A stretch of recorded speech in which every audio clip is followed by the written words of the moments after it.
Awalnya, aku tidak percaya dengan segala cerita yang beredar. Semua cerita seram tentang Desa Arum, aku anggap sebagai bualan belaka. Mitos dari orang-orang yang tidak pernah pergi ke desa itu. Aku adalah seorang mahasiswi antropologi yang sedang menulis skripsi tentang tradisi unik di desa-desa terpencil. Salah satu tradisi yang paling menarik perhatianku adalah tradisi menyembah kabut di Desa Arum. Konon, penduduk Desa Arum percaya bahwa kabut adalah titisan dewa yang membawa kesuburan. Jika ada yang mengganggu kabut tersebut, maka musibah besar akan menimpa desa mereka. Aku akhirnya memutuskan untuk pergi ke Desa Arum. Perjalanan menuju Desa Arum sangat melelahkan. Aku harus berjalan kaki selama 5 jam, melewati hutan yang lebat dan curam. Setelah berjalan selama 5 jam, aku akhirnya sampai di gerbang desa. Di gerbang desa,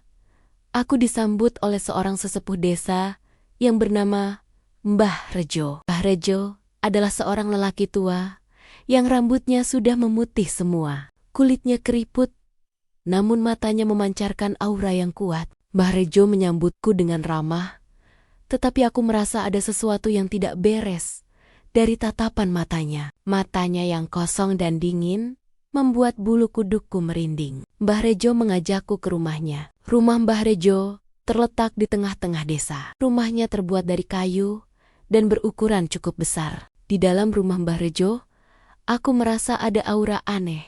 Aku mencium bau yang sangat busuk, bau anyir yang sangat menyengat. Mbah Rejo bilang, bau anyir tersebut adalah bau kabut yang masuk ke dalam rumahnya. Aku tidak percaya dengan penjelasan Mbah Rejo. Aku merasa ada sesuatu yang disembunyikan oleh Mbah Rejo dan seluruh penduduk desa ini. Malam harinya, aku tidak bisa tidur. Aku merasa ada yang mengawasiku. Aku mencoba untuk tidur, tetapi aku tidak bisa. Aku akhirnya bangun dan mengintip keluar jendela. Aku melihat Mbah Rejo dan penduduk desa lainnya sedang berkumpul di tengah desa. Mereka sedang melakukan ritual aneh. Mereka menari-nari sambil mengelilingi sebuah pohon besar yang tumbang. Di atas pohon itu, ada sebuah benda yang ditutupi kain putih.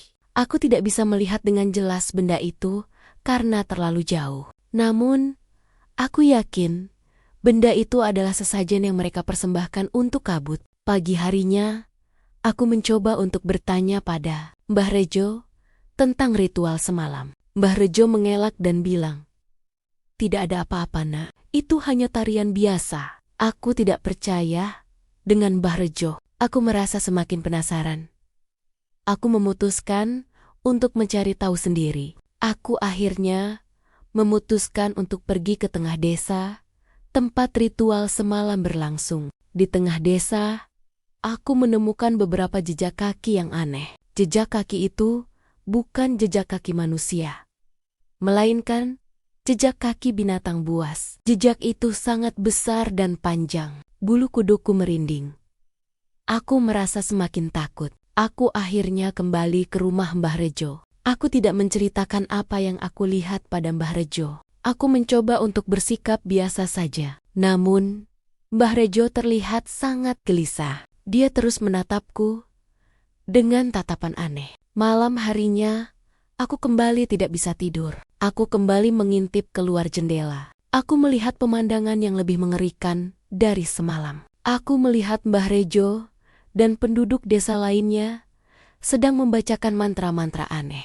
Mereka menari sambil memegangi sebuah benda aneh. Benda itu ditutupi oleh kain hitam. Aku mencoba untuk melihatnya lebih dekat. Aku mengendap-endap keluar dari rumah Mbah Rejo. Aku berjalan perlahan-lahan mendekati mereka. Semakin dekat, aku mencium bau anyir yang lebih menyengat. Bau itu menusuk hidung dan membuat kepalaku pusing. Aku akhirnya sampai di belakang mereka. Aku mengintip dari balik pohon besar. Aku melihat Mbah Rejo dan penduduk desa sedang melakukan ritual yang lebih mengerikan. Mereka sedang memenggal kepala seorang anak kecil. Aku tidak bisa menahan rasa terkejut. Aku menutup mulutku agar tidak berteriak. Aku melihat darah segar mengalir deras dari leher anak itu. Darah itu ditampung dalam sebuah baskom besar. Setelah itu, Mbah Rejo dan penduduk desa lainnya meminum darah itu. Aku sangat terkejut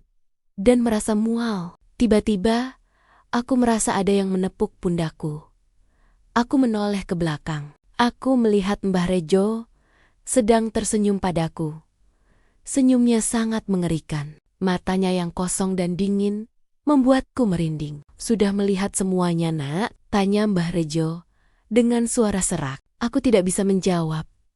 Aku sangat ketakutan. Mbah Rejo kemudian mengangkat tangannya dan membaca mantra aneh. Tiba-tiba, aku merasa badanku tidak bisa bergerak. Mbah Rejo kemudian membawaku ke tengah-tengah kerumunan. Aku dilemparkan ke depan pohon besar yang tumbang.